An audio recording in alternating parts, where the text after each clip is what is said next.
Welcome, Pathfinders, to the Find the Path Ventures actual play of the Tales from Darkmoon Vale. This is our Campfire Chat number 2. Welcome. Yay. They said we'd never make it. Did they? Who said that? They did. Whoever they is. Let's settle in by the fire here, take a look at our surroundings, and make sure that there's no wolves on the way. Or stupid giant spiders. So many spiders. Well, there's only one giant spider. And that's Ross. Ross, you and I can't be friends anymore. I'm sorry. Look, this is a little awkward because I thought my human suit was pretty good, but apparently I've been discovered, so... Haha, I'm an expert in perception.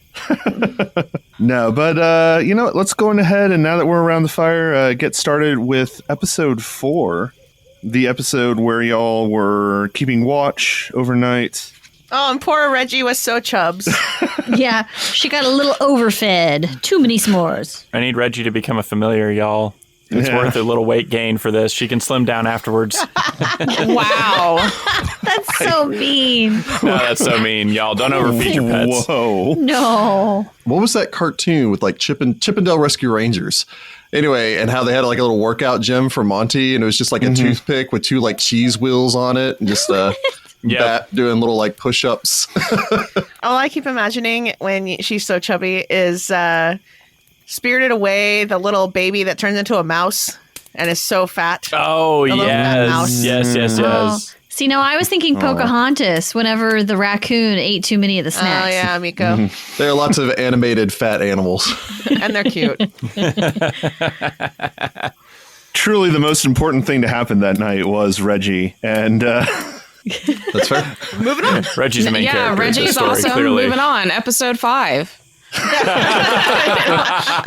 Also, I don't know if it actually completely justifies Amaranthe only having a spell book with first level spells, but I do like the idea that he traded all of his other spell books for magic beans to make this familiar. Maybe.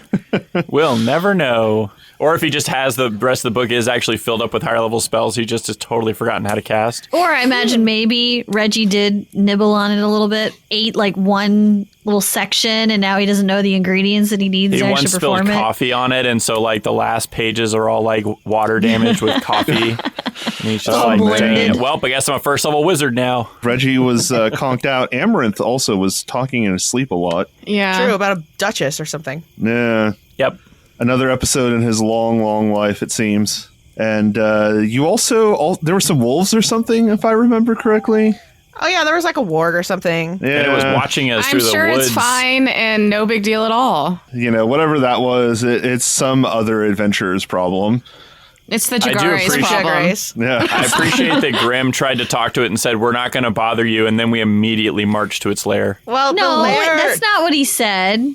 He Yeah, said he that said we we're had gonna like a pass through. mission, and if you leave us be, we'll leave you be. Yeah, like if those wolves hadn't attacked us, I know us as a group, we would have just sauntered right through that opening and not bothered with the Oh, wolves that's at totally all. true, yeah. Yeah. We would have been like, oh, puppies, and we would We have kept could have going. been in peace. We would have probably fed them or something. Clove would have definitely tried to Astrea pet them. definitely would have. Clove would have. No, you spoke to the warg. The warg didn't actually say anything back. And then from there, you moved on to the monastery itself. The dwarven monastery of Droskar. That guy. Now Fought some Droskar. wolves. Anyway. That was sad. Honestly, the more I hear about him, the more I'm like, this is a really cool dwarven deity, y'all. Heather is so hilariously like, if it's evil and shady, Heather's going to like it. I mean, Droskar is basically, because they share the shadow domain, so Droskar is basically like Zonkathun's lazy roommate that just sits on the beanbag all day. He's like Shane if you've played Stardew Valley. Yeah, basically.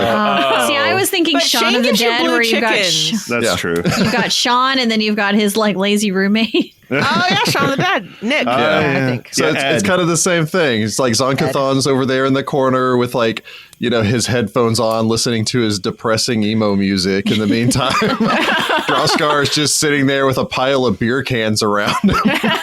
Like, just Pass tapping that email. PlayStation buttons every once in a while. This is amazing, and I love it. It's like, are you watching through Breaking Bad again? Yeah, there's nothing else. Yeah. My really dude, we identify have with this guy. Netflix. Yeah, I didn't feel like looking for anything. He's that person that when Netflix suggests the next thing, he just clicks the button and moves on. Nice.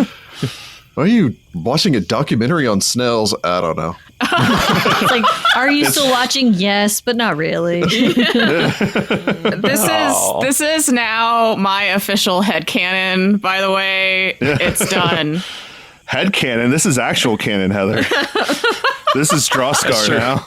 Welcome to Second Edition. We're official partners. We can claim that. I don't think that's true. I don't think that's that's true at definitely all. not true. Well, I didn't go that far, An Rick. email. Well, actually, I kind of did, didn't I? Anyway, Someone get Luis on the phone. all right. Just Luis. Just Make it Luis. canon. Let's do it. But yeah, from there you defeated the wolves, and yeah, well done, Astrea, again for doing it non-lethally. That was well done. I was almost Yep. eaten. Yeah, that's true. They Oh, yeah. messed two of you up. Well, they really messed up Celestine. Yeah, Yeah. I mean, I need my leg. Yeah. It helps me walk. Yeah, Yeah, it's weird because I keep doing this thing where I'm like, okay, Clove is going to rage, but Clove is only going to rage when Clove is scared. So I'm going to delay until Clove is scared, and then she'll rage and have her turn. But that leads to her not going where she should be going, because she should have gone before the wolves, I think. yeah. Yeah. But Clove as a character is like, but they're wolves. I feel so bad. A lot like Astrea, except Clove has like the rage thing that makes her do things she doesn't want to do. So I feel bad, but also it was good storytelling. Speaking of the rage thing, we did get to learn about Clove's. Rose. I don't even know the correct term for it. Possession? Your Spirit. Spirit buddy. Instinct. Spirit buddy, yes. Good old spirit buddy Rose. Yeah. Is she a good old spirit buddy? I'm going to propose that we call her Rosemary She is Rosemary. because we routinely call Rosamund Rose. So yeah. when you say I know. Rose, I immediately think of Rosamund. And Rosamund came first and is also. So Well, and that's, Rosamund acts That'd be a very pretty cool differently buddy. from Rosemary. yes. Yeah. It's They're true. not really the I should same. have picked a different herb. I mean, that's a either was flower. time. She should have been Rosemary time. is- Yeah. She could have been time. That's kind of weird. It's rage time. Could have named her Basil. I was going to say Basil.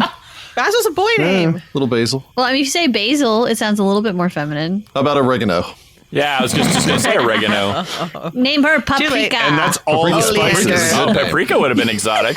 There you go. Too bad. She's already Rosemary. Yeah. All right. Such is life. But yeah, then She could have been Papa, you accidentally knocked down the door. I don't think. I mean, quote unquote. I think not accidentally so much as Celestine was like, hey, I bet if I push on this, it'll fall over. And she was right. and it did. Very funny. And Very scientific experiment. that takes us into episode 5. Sorry, I did have one question pertaining towards episode 4. Yeah, sure. What's up? And this is mostly for us, but I think everyone can weigh in on this. How fair do you feel that the automatic knockdown that wolves have is? Oh, he's salty. No, I honestly, personally, I believe it's a fair mechanic. It was an interesting mechanic for sure. I do believe it is fair, and the reasoning that I agree with them is that the only way they can do that is if they successfully attack you first. And it is still a still have an separate action remaining. Yes. So, Yes. like, if they get a sneaky hit on their third attack, they're not going to be able to knock you over. If they had to move, Oh, they may not be okay. able to knock you over. Well, that's not as bad then. Yeah. It's just that you approached them first and got to them beforehand. Yeah, I found it interesting because, Trip is still a combat maneuver that you can do in second edition. It's an athletics check now. So, I could have seen it being an opposed athletics check, but they don't really provide you with all of the skills that a monster has. Yeah. They just give you a general idea of these are the ones that are probably going to be pertinent, Yeah. and then just let you roll with the rest. That I'm still a little salty on. Yeah, I mean, for the wolves, they do include athletics, but also I think it's just because wolves have, wolves and most canids in general are so well regarded for, knocking people over that I think it's justified. Well, and standing up isn't going to provoke, so... I mean, it still technically Most likely does, isn't going to provoke. but most Well, yeah, things but- don't have an attack of opportunity anymore. If the wolf has attack of opportunity also, then yeah, okay, that's not fair. And it doesn't. Like, wolves don't Yeah. actually have attacks of opportunity. I don't think they have any reaction. The I warg think what's might. interesting is it does highlight how much our, like, you know, whether we like to admit it or not, we've played Pathfinder First Edition. We know pretty much what a wolf is, and now we're going into these fights, and I'm like, oh, I have no idea what these things can do anymore because, like, that was a complete surprise to me. That's fun. Yeah, so it's kind of refreshing because everything's just a little bit different. I don't know. I always prefer to have a chance to like avoid things. I feel like everybody should get a roll, monsters and people, to avoid bad things like getting knocked on your butt happening to you. Then don't Well, get hit. in first edition, there's an illusion of that where it's like if you're fighting a monster of your same challenge rating, but this monster is a giant freaking squid, and it's like, oh, if it hits you with the tentacle, it gets a grapple check. But its grapple bonus is so monstrously high that even the fighter has almost no chance of avoiding But it. there's still a chance. Yeah, but if you're a cleric, there's zero chance. It's like there's just the illusion of determination there. Bouncing a dice makes me feel better, okay? You know? That's the real That's meat fair. of the issue right there. You just want to roll more dice. They just handle any monster like with that just by giving it just a massive racial bonus to grapple or trip or whatever other ability modifier it was. It's a thing with monsters in second edition that, yes, they're technically being done piecemeal and they don't necessarily follow the same rules as the PCs, but they really didn't in first edition either. It just took, It's true. I mean, you could arbitrarily give them bonuses. yeah, it just took a lot more jumping through hoops to make it like that. Yeah. Anyway, I thought I'd get your thoughts on that. Oh yeah, no worries. I find that the you know, the sudden knockdown and all of that makes the combat feel more Dramatic. Dire? yes, and dramatic, because like then it's like, oh man, two of our compatriots just got knocked down by wolves, holy cow. And then like, you know, like it feels more theatrical, I guess, in that regard, because there's a lot more movement, there's people going down and getting back up, and instead of just like we all just lock together and then everybody uses their 3 attacks to just hit each other, you know. You're like, okay, wolves don't get a reaction to to attack because they don't have that one for attacks of opportunity. Okay, so you have pet wolves with the orc with fighter class levels, and he just makes his wolves go in and knock everybody over, and then anytime they get up, the frickin' orc gets an attack against you. And that's just good tactics. Yeah, strategic. I know, but it's just that's the kind of thing that is going to get really annoying in the future, is when a monster gets a free thing that is going to, and another monster next to it has a reaction that plays off that thing's free, that you don't even get a chance to avoid action. Although, Technically, you do get a chance to avoid it. The chance to avoid it comes from it has to attack you first. So if it misses, But- it can't do that. Heather, you just have to get a wolf friend and play a fighter and turn the tables on the bad guys. There you go. It also makes armor class, I think, more important in second edition than it was in first edition because... And it's harder to get. Well, it is. Well, there's less things to go around your armor class.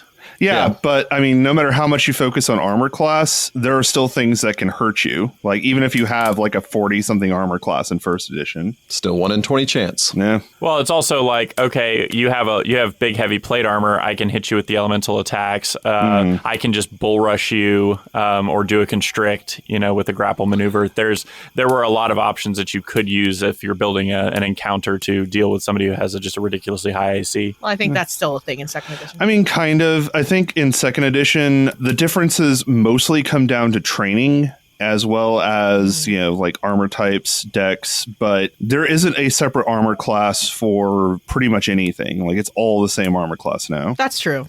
That's true. Like, there's no touch versus armor class. whatever. There's no, you know, flat-footed armor class. You know, a wizard doesn't go, oh, well, what's its touch AC, you know, because they just And your make a combat spell maneuver attack. bonus is based on your AC, I believe. No, it's athletics. Or I is it- thought. It's all dependent on what the person's targeting. Oh, that's right. I'm thinking of Starfinder. Yeah. Yep. The ACs are very important because there's the critical plus 10 rule Yeah. is wild. Yeah. Yeah, so they can critical even without getting a natural 20, possibly, depending on what the monster is in your AC. And with no roll to confirm, criticals are a lot more likely to. Yeah. No. Like I said, I'm just we can concerned too. about how these automatic accessibilities are going to start playing off of each other as we get to higher levels and, things like that in other games and such. But I mean, I get it. I get why they do it. I'm just hesitant. I mean, the paladin can lay on hands to damage someone without even having to make a roll now, which is also rad. So Also, on the rare occasions that I lay on hand to damage undead, it actually gives them a penalty also in addition Oh, to yeah, just on their doing AC. damage. Oh, wow. Yeah. Yeah, Nice. it's a pretty It's sweet a ability. great ability. I've been having to heal people so much. Yeah. So, and Because- Artinian. Because the wolves are trying to eat my face. that's fair. Your leg. Yeah, sure. Well, really any part they can get to, True. Yeah, I will say Yeah. with the Paladin's lay on hand ability, it's so useful that like every fight you could go in fully topped up if you're just willing to just sit and heal, and use 10 minutes to regain the ability, heal somebody, rest for 10 minutes, heal somebody. So that I don't know about the balance of that, Well- because I know so many parties will just be like, well, okay, we'll just sit for an hour and then get everybody healed up. I But can you're not tell always you- going to have that well, option. and I can tell you what the balance of that is. The balance of that is the wizard saying, I cast a spell and it only lasts for an hour. Let's just move, guys. I can't Yeah. wait here until my spell wears off. Yeah, Yeah. the spell durations Also, are a lot lower everything in general. hits real hard. Also true. Yeah. I think that part of the balance is they expect you to be at near full HP pretty much all the time. Yeah, and I am really enjoying second edition. I'm just, like I said, there are a few things that I think I'll figure out if I like them more or less as we learn more about them, as we play more, if that makes sense. Yeah. Yeah. But yeah, so from there, right. episode 5, we're taking a look at, the courtyard. Let's see here. Jagare. Yes, another, well, honestly, I think you're all assuming he's a Jagare, but, but another 'Cause it's dead person. convenient. Apparently, all dead people in Darkmoon Vale are just Jagaris. Yeah, that's you what know. we've decided. Yes, the Jagares were slowly trying to expand Chiliax over into Andoran. It didn't go well. And then from there, you went to that Watchtower, fought a spider, which died very quickly. Yeah. Say Celestine Celestine one-shotted it. Very freaked out. reactionary. Technically two-shotted, but still, she got it in the same turn, so... It's like when you see a roach or whatever, and then you just start slamming down, or at least if you're the type to actually do that and not run away screaming. If you're a fight and not a flight person. Yeah, I was gonna say because I definitely know that Jessica is the flight person because I Me remember too, in coming. real life. Yeah. Yeah, in real life, I remember coming home to a note telling me there was a bug loose in our apartment and she had sequestered herself in her bedroom with the dog. It was a wasp. That's what it was. That's what it was. Yes. I'm a bargainer. It's cool. You stay over there. I'll stay over here. And then if they come toward me, then I'm a flight person. Whereas I am the elected fight person where I don't necessarily want to, but I will.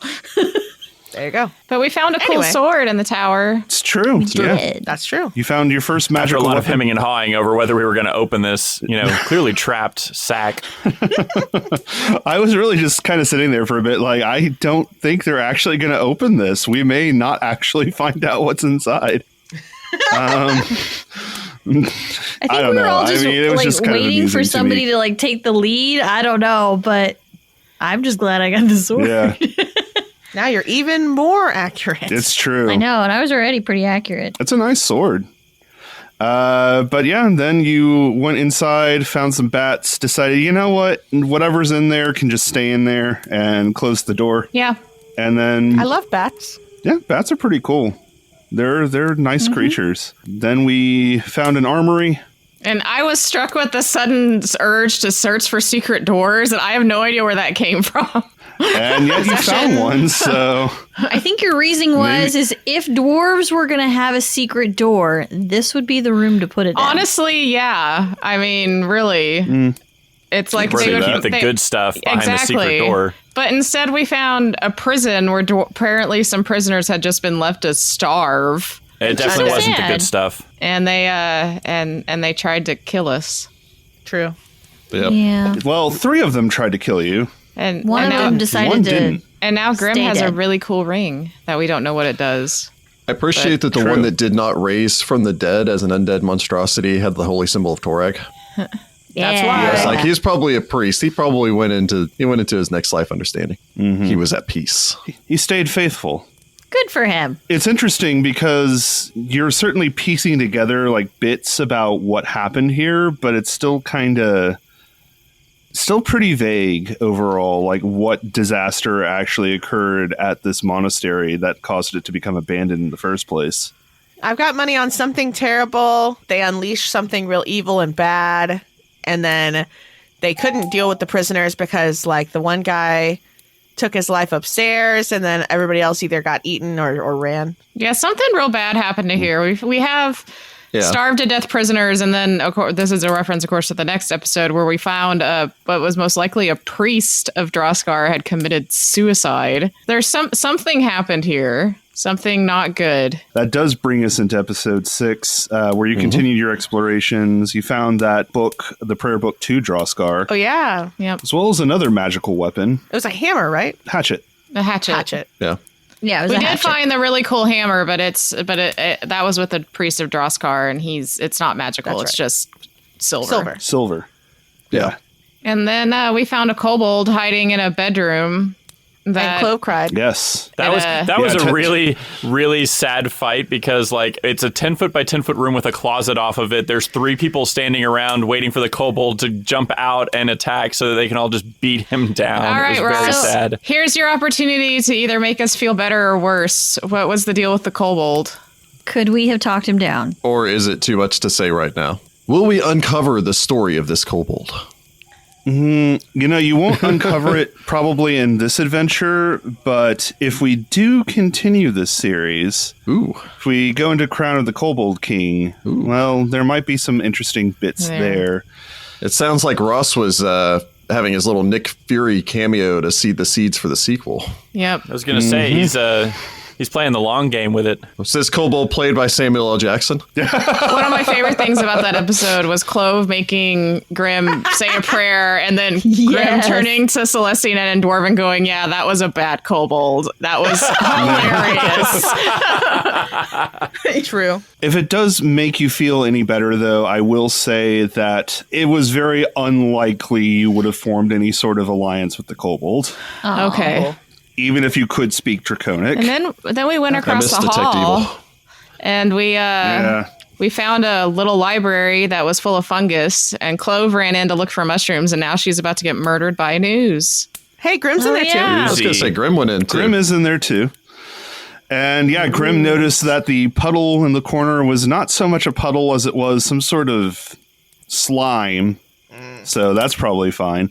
And that's where we left I'm off. actually really So, scared yeah. because we're first level and oozes in first edition were not things you like to encounter at low levels. A lot of them To had. be fair, we did find a fair number of magical weapons, so we have that going for but us. a lot of them had like really high damage reduction against like particular, like they're immune to everything but bashing and all that kind of, or that kind of crud. Yeah. I'm kind of nervous about this.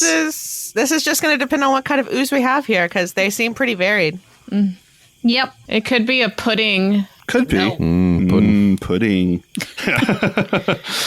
Now, I will say one thing. I don't want to give too much away for the next combat, obviously, but they have redesigned oozes in second edition. Okay. They've done some different Hopefully things for the with them better. that I think still make them a valid threat to a low-level party, but don't make it necessarily as frustrating. Don't make it, oh my god, it's an ooze, run away. Yeah. Or we just end up like we'll- wailing on it futilely for like half the rounds. Yeah, but I mean, we'll see how it goes, obviously, and I am merely speculating here, but I don't think it will feel the same as it did in first edition. I'm intrigued. We shall Cool. see. Yeah. From there, I did want to bring up, I meant to bring this up earlier, and then we talked about the episode 4 for so long that I didn't bring it up there. But on our Discord, we did get a comment from Graf who said that he had a super picky lore thing that someone, Rachel, was talking about wolves not attacking humans, but that I thought the, quote, hostility between animals and humans, i.e. that adventurers often fight aggressive animal attacks, etc., was related to Lemasters' theft of the animal domain from Desda's mentor. Corcanus' death led to the hostility between humans and animals. And Jessica responded back to that, saying that Rachel was talking about in real life, wolves don't routinely attack people. But I will say that Graf is correct that is part of that. Yep. Yeah, I was on him. definitely talking about in real life. That's like a huge misconception that people have. Yeah. Wolves tend to avoid humans. Yeah. Yeah. They'll only attack a human if they're cornered or, honestly, if they're starving pretty much. So, yeah. Because people are scary. People are scary. The reason People we're are called the scarier most than dangerous game. That's a really great short story. If you have not read it. It is a really great short story. But yeah, hopefully that clarifies a little bit as to what we were talking about there. So that is the whole reason why bears and boars and wolves and all the rest that attack people in the world of Golarion is because Lemasters a terrible person. Yeah. She's a demon. She's a terrible demon jackal. Except you can thing. still wild empathy them, and you can still make them friendly to use. Therefore, you should always try that first. Mm-hmm. That is If absolutely someone correct. is capable of it, yeah. Yeah, pro tip, be capable of that before you try it. Well, sure. I guess. I know that people, somebody on the Discord talks about how they save our episodes to play Stardew Valley too, which I think is really funny. That's awesome. I love Down in the Stardew mines Valley. adventuring, turn on Find the Paths. Well, there's that Tales from Darkmoon enchanted Vale. wood and there's oozes and stuff. It's kind of fun. Yes, that's true. Yeah, that makes total sense. I love it. Plant nothing but Okay. apples. They don't bite you. You have Honestly, apples we'll are have my a really favorite good fruit to- harvest once per year. If you have the greenhouse. Yeah, but- it's true. In the yeah. greenhouse. Fill your greenhouse full of Yeah, just- apples. Yeah, there we go. So our email today does come from Graf and Du Bois. So welcome from the Man of Waste. The boys. And he says, we're very excited about the new adventure. It's great to see the group changing up roles. It's great not to have to worry about prepping this all the time. I was about to say, Rick, I hope that you're having fun with your chance to be a player for once. So. I miss the throne. Of course you do. It's a nice throne, I gotta say. It's so funny because he'll always be like, yeah, I have this really cool character idea and I'm never going to get to play it because I'm always the GM. And then when he's not the GM, he's like, yeah, I miss being the GM. I will tell you what I really miss and what I really appreciate about being a player.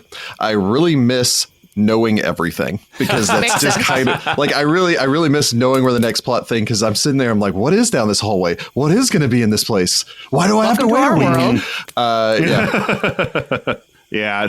From a player standpoint, I really appreciate, ironically as this sounds, I really appreciate the fresh sense of exploration. Is, as a game master, I know every single beat that's going to be happening in the story before the party even gets to it. And usually, the group will throw me a curveball or two or three. See the first part of book 3 of Mummy's Mask. But at the same time, it's like I generally know how it's going to go. And so now going into this and it's like, oh, there's all this amazing dwarf stuff. It's like, oh, there's this, what's going on? Why did this dwarf kill himself? What's happening here? Yeah. It's kind of a fresh sense of exploration that really invests me in the world more. So I appreciate that. I'll spin that on its backside. The thing that I actually dislike the most about being a GM is knowing everything in advance because I get so excited that I want to share it with the players, but I know oh, that's at the end of this book that this really awesome thing is going to happen, and I'm going to have to wait weeks and weeks and weeks and weeks and weeks to get to it. So just torture for me to try to keep the secret, especially because Jess is always a player in my games. Well, if you ever want to talk to someone about GM things exclusively, the Discord does have GM only channels.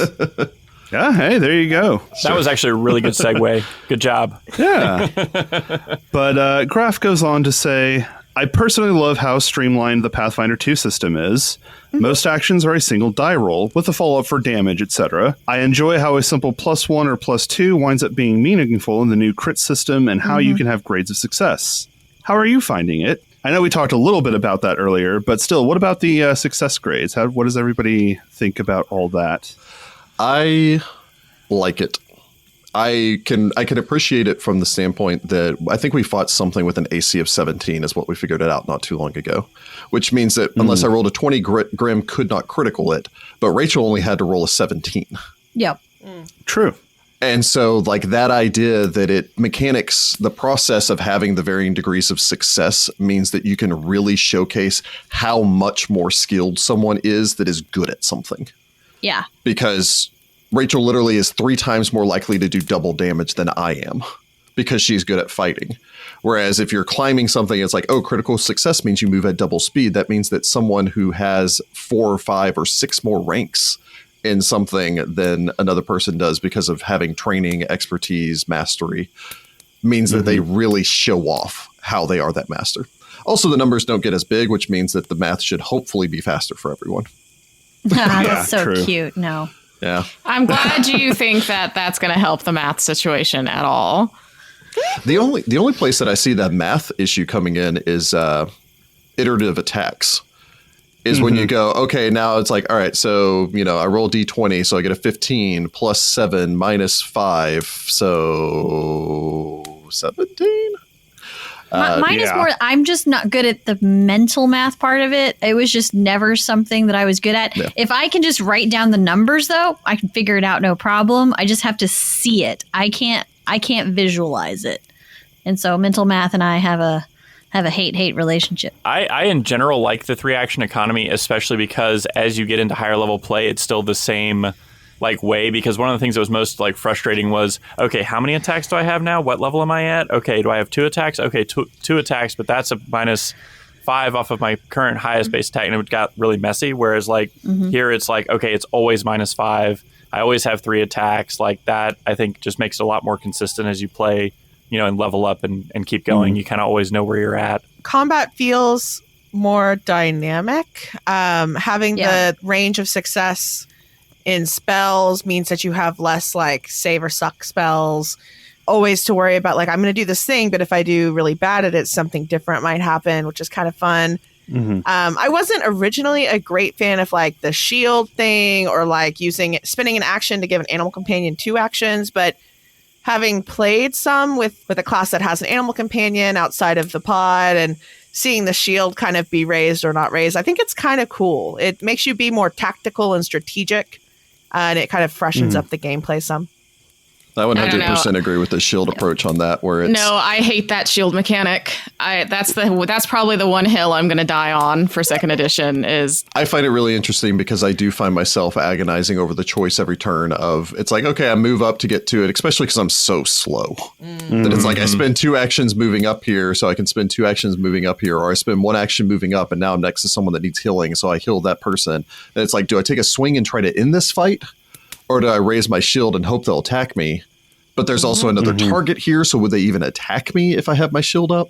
Yeah. So it's an interesting give and take. Now, the fighter, there's a fighter feat that lets you, as a reaction, raise your shield. Yeah. So that's cool.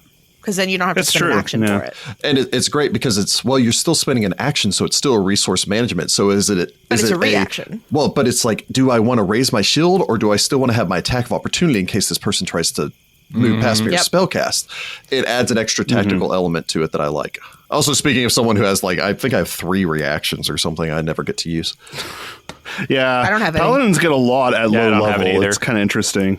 My domain also gave me an extra reaction. Yeah, I was about to say I play a paladin for a game outside of the pod, and there are so many choices. It's oh my god. But I like having choices. It's fun. Yeah, no, I agree. It's just I always feel oh man, am I making the wrong choice? But that's I think what Rick was talking about with that tactical decision making. Yeah. So. I'll also point out something specific, just because I have been playing a wizard, that they actually floored the damage to where it still feels like you're making an impact. So I'll use the electric arc as an example. So electric arc is a D4 plus your primary casting stat, which for me is my intelligence. I have a +4. The minimum I can do is 5 points of damage, which is not amazing, but it's actually decent enough damage where I don't feel like I did this, great magical conjuration of lightning, and it did literally nothing to the person, basically, with 1 point of damage. Well, I mean, Clove with the hatchet without raging does a minimum of 5 damage. So nice. It's pretty close. Oh, so that's actually pretty balanced then in terms of every. Yeah, I think I do every minimum hits you more. That's Celestine's minimum damage, is because she does a D8 plus 4, so her minimum damage is 1 or 5. Now, sorry. Axe is higher, but yeah. I was gonna say my minimum is still 1, but that's because I don't have any strength. yeah, that's kind it's of interesting. painful. The Dex build fighter. On the plus side, though, it is easier to improve strength in 2nd edition than it was in 1st edition, over time. It seems like the rogue with that thief racket and everything that I took with is really the best way to do a dex thing, because I add my dex instead of my strength. to damage. So the other side of it is also that a fighter with a high dex build has a really high AC for starters, higher than a normal fighter would that was a strength build. And in addition to that, her accuracy is so high. That's why she basically has a 17 to 20 critical range, because she is so accurate. So the idea is that even if you aren't adding your strength modifier to the damage, you're making up for it because you're probably going to hit with a second attack, which another character might not.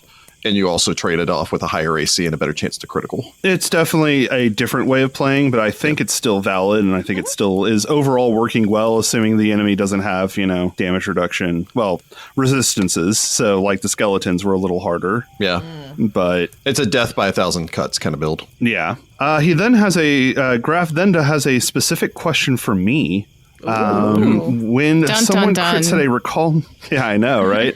When someone crits at a recall knowledge check, do you feel like you need to give them extra information? Are there other cases where you would use the degrees of success to give the party an extra leg up or hinder them? So, first of all, yes, I do try to add additional information if you do get a critical success. I don't think that's actually happened yet in this pod. But I do agree that sometimes I'll just give players free information without them having to ask a question as we handle it here. It kind of helps either narrow down the questions that they have or gives them the most important information up front. In addition to that, I am perfectly fine with giving extra legs up to party members who get critical successes. In general, unless the rules call for a critical failure to be a hindrance, I try not to, just because I feel like it turns the game into almost sort of a Benny Hill style comedy at that point. If people are critically failing all the time and they're slipping or accidentally breaking stuff or whatever, it's funny, but I think it does take away some of the feel of the game. So I try not to go overboard with that sort of thing. And it's mean. Yeah, it also just feels kind of arbitrary and mean. Yeah. Yeah, but an example of that, the critical fail, if you critical fail a knowledge check, I believe you get the wrong information. It's true. So that's mechanically that's how the system works. But and that's interesting because that's a fun role play thing. Yeah. Mm-hmm. And especially that's where it being a secret check really comes in. So if you have two people, say you're facing a warg and you have two people that recall knowledge, and the first person doesn't know that they critically fell, and you go, "That's a wolf," and then the second person rolls and doesn't know that they succeed, and they go, "Wait, that's a warg." But then the players have to say, okay, one of you critically failed. Is this a warg or a wolf? Because we don't know which one did. Yeah. See, and that's where the secret checks really come into play, where it's, now you're not metagaming. And it boils down to the characters' personalities too. If one character says, hey, it's a warg, and they're not really known for their successes at knowledge checks, or their knowledge of nature, and the person that's really good at it says, no, that's just a normal wolf. Mm-hmm. Yeah. I'm interested to see at higher levels how this plays, because at higher levels, you're going to have one person that's, say, a master at nature. Say Clove focuses and becomes a master at nature. Mm-hmm. And say that Celestine stays where she is, which I think is she's trained in nature. Is that correct? Yes. And so it's one of those, okay, well, I'm going to make this nature check. And Heather goes, you know what? I'm going to make the nature check too. It's both of those secret, and you go, and and then suddenly Heather's getting different information than Clove is, and you go, well, we think Clove knows more, but at the same time, it could be that Ross just rolled really badly for Clove and she critically failed, and Heather rolled well. So it's still one of those, we're getting two different perspectives, two different people, one person saying this mushroom's poisonous, the other one saying it isn't, and then the party has to go, we think Clove knows more about this, even if Heather's character is actually right. Yeah, so I'm looking forward to how that's going to play out. It's interesting. What if it was a really big? It's a Boondock Saints. What about a really big guy? A really big guy, a serial crusher. That's a critically failed recall knowledge. But he does also suggest that this is an interesting idea, and I don't know what the players think about it. So if you do critical, would you like to describe how your attacks go, or do you still like me to describe it? I'm working on being more descriptive with my actions and attacks, but I don't mind y'all describing stuff because y'all have way more experience at it and better with words than I am, as this rambling sentence illustrates. I would like to describe it myself, although as a wizard, it's usually I make lightning happen, fire, erupts in his chest. Like, it's much more interesting when you're swinging swords to be like, I catch him right above the ear and just cleave right through his, head or whatever. So I don't really have a strong opinion either way. I have an opinion. You want to describe your own stuff because you're used to doing it. No, my argument is I feel like the player should describe the attack and the game master should describe the damage. Oh, that makes sense. I like it. I already do that a little bit with Grim, where he steps forward, it's like, and he tucks under his shield, and he swings his hammer around the side of his shield, and things like that. I feel like the players should get into more of the description of how they're attacking, but then because the game master is the arbiter of the success of that, then I think it makes more sense for the game master to describe the actual results of the roll. Interesting. Yeah, that makes sense. It's hard to do that on the spot. It is very hard to describe. I mean, I'm sure Ross can attest as a game master. It's rather hard to do a lot of this on the spot where you're like, how do I describe you eviscerating this person? Yeah. Let's see here. Graf does talk about how he wasn't unfortunately able to do much with PaizoCon, but he did love the AMAs. So yeah, thank you. Yeah. Oh, yay. Thank you. And he does ask, how was it for us? And did we play in any games? I know, Jessica, you'd played in a bunch, right? Jordan, you too? I ran a game called Cat's Meow that was pretty fun for some Path folk. I played in 2 Starfinder Society scenarios with Jess. We played and Starfinder. That was about it for me. It was fun. Fun. Yeah. And he does have one last question. And this is about my adaptation of Hollow's Last Hope. And Rick's Mummy's Mask adventure, he thinks that you mentioned that you trim extra encounters from the AP. I do. The ones that basically are just padding for experience points. Sure. And you use the fast advancement track. So he wants to know what approach I'm taking, a strict conversion, inspiration, but I do my own thing, or something in the middle. So for this, we're trying to keep it pretty close to the original adventure. I wanted to highlight the differences between first edition and second edition. So I didn't really change up much in the way of the encounters. A couple of things were altered, but I still kept in pretty much everything, and we are using the medium advancement track, the standard one, I guess. They technically have rules for fast and slow, but I think most adventure paths are also going to assume standard. Is fast where you level up every 800 points, or am I thinking that differently? No, you're right. Fast is 800 points. So I basically kept it more or less the same. I will say that I took some inspiration to try to fill in a few bits of plot that were they weren't important to the main story, so they were just kind of left out. And I get that because it is only a 16-page module that also describes a town and has a few encounters outside of the monastery and all that other stuff. So, I get why not every single detail about the monastery made it in. But I wanted to add some extra stuff that just, helped, I guess, bring it home for the players, give them a better understanding of what was going on. Hopefully that comes across. If you've added additional things, I will say it has been so seamless that I've not been able to tell where those additions are. Well, I've never played this story before, so I honestly have no idea, Ross. And Same. Fair enough. I was lucky enough that I got to play this once back in college. It was, I think, we actually played it using the Pathfinder rules by that point, because I think 1E had actually come out by that point. But I actually played a ranger for that. It was a lot of fun. I was very tempted as a ranger for this one. No, I was a ranger, had favorite enemy undead, so those skeletons were fun. There you go. Nice. Yeah. So other than that, though, that is from Graf and the boys in the Mana Waste. So thank you so much for writing in, Graf. We appreciate it. Yeah, thank you. And if anyone else is listening to this and wants to have their questions read on air or just provide some feedback or commentary or whatever you want, feel free to email us. Or, just roast me or whatever. That's fine, too. I'm good with it. no roasting, Or message us, Ross. however. No roasting. You can roast me. That's It's rude. fine. He prefers to be broiled. We've got a fire in front of us. You can also chat about it on the Discord, that we have a Discord thing for it, on our subreddit, because our subreddit is always great. And we like to check there and find some questions there. And if you want to leave comments and all the rest of that on our YouTube page, we always read those as well. That also works. Yep. I think that's all we've got for this time, unless anybody had any other questions before we move on to the, slimiest battle of your adventure so far. I'm ready for Gross. slime. It's not a question, but I will say that as a player, I've been very much enjoying this, Ross. Me too. Well, Yeah, good. me too. Good. Yeah, it's been fun. I'm glad to hear that you all are having fun. I hope that continues after you all get eaten by a slime.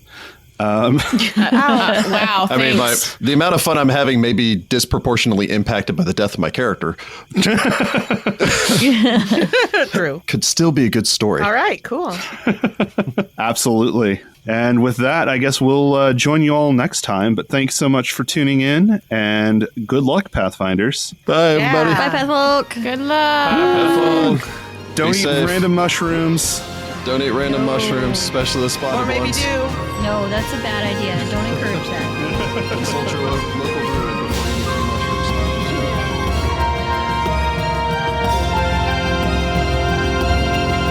Find the Path Ventures is an officially licensed partner of Paizo Incorporated. Hollow's Last Hope is copyright 2007. Hollow's Last Hope and the Game Mastery module line are trademarks of Paizo. All Game Mastery images are property of Paizo and used with permission.